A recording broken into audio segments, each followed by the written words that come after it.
Kami po ang 1PH Teleservisyo para sa Pilipino. Bye! Happy weekend!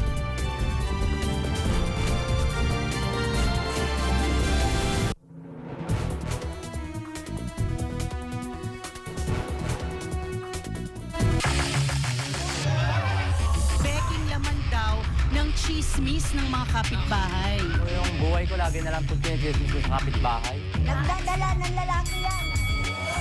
Wala naman pong katotohanan yung tinitipis niya. Kaya hindi mo na nakaminin para hindi na rin maano tong isa. Na meron po talaga nangyari sa atin. Hindi pa ako naniniwala kasi po alam ko na mahal niya ako. Sa barangay may marites, kaibiganin natin sila para hindi kumalat ang chismis. Harapin natin!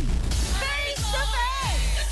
Face to Face. Mapapanood mula Lunes hanggang Biyernes, alas 8 ng gabi, dito sa 1PH.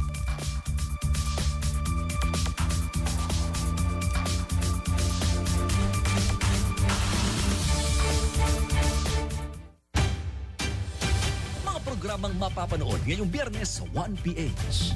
Alas 6:30 ng gabi, Frontline Pilipinas. Alas 8 ng gabi, Face to Face. Alas 9 ng gabi, Woman in Action.